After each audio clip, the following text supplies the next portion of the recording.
Well, good afternoon, everybody. After last week's experiment, I have decided to try to combine the two videos into just one and keep it a little bit shorter so that you will only have one video to view, and that will get everything in that I need to remind you of or need to discuss with you for the week. As far as announcements go this week, I think the only reminder I want to mention to you guys is you do have until Sunday to get your discussion board post completed and your quiz completed, and then I will start to grade all of the work for my 5 courses for the previous week. I'll begin on Monday. So Mondays typically I'm going to spend getting new work up for you guys, getting these videos up, and then I'll start grading. So having everything done by Sunday is a safe bet for you.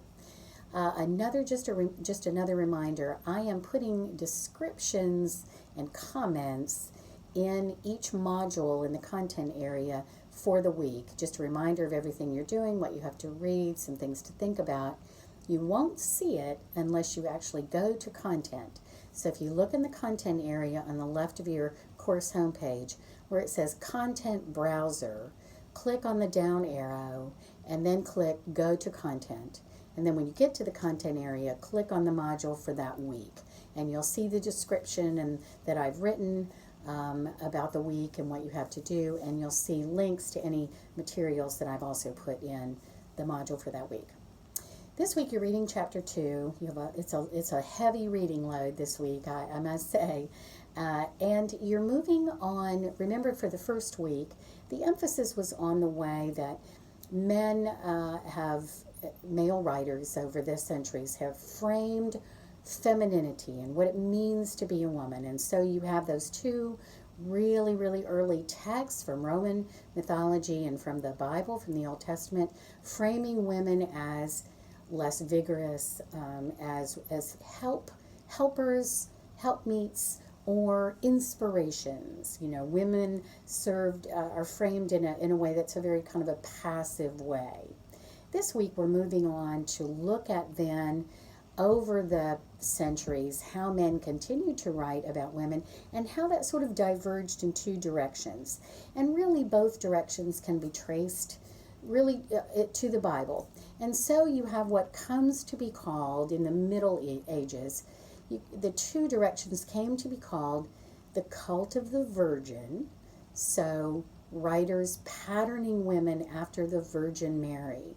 And so they are patterned as noble, sort of virginal, idealized creatures who embody everything that is good and wholesome and holy. Women are often seen as saintly, and so very much idealizing women as maternal and saintly. And that's one thread. The other thread really does sort of descend from Eve, and so that sort of view of women is roughly sort of called the daughters of Eve. And so the view of women as temptresses, seductive, and destructive. Remember, Eve is responsible for having us kicked out of the Garden of Eden, right? So you give in to the temptation and she's going to destroy you in some way. So there are these two threads that seem to diverge that become stereotypes, really. By the Victorian period, women were referred to in Victorian England and in that literature as the angel in the house. The woman was supposed to be all that was good and wholesome so that the husband could come home to a sanctuary. And women who were not the angel in the house were considered to be, tarnished in some way. Women in the workplace, anyone outside of the domestic sphere was considered to be tarnished in some way. So you have some readings illustrating both views of women.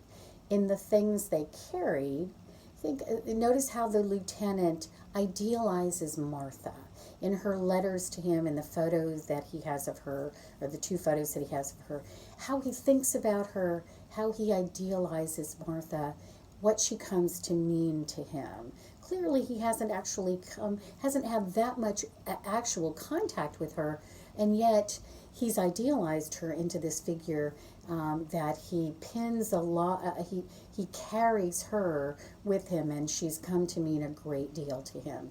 So look carefully at the way he thinks about Martha and the way he idealizes her.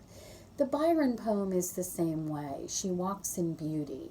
Look at that poem and what he says about this woman, who in fact was a woman he didn't really know very well, and how he depicts her as this kind of idealized saintly figure, puts her up on a pedestal.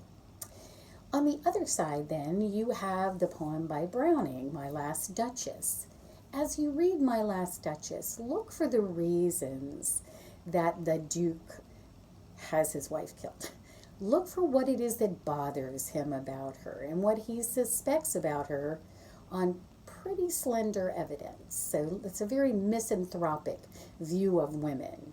And then Hemingway is famous for the very misanthropic, skewed way that he presents women, very suspicious.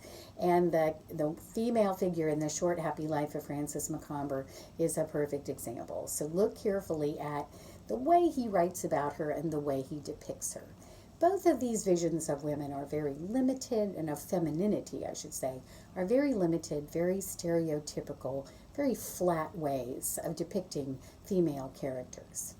I am going to put up for you, I'm working on now, and I will get them up by tomorrow, questions for each of those texts for you to think about as you read the two short stories and the two poems, that give you some cues and help you write down some ideas as you read them. So it'll be a busy week.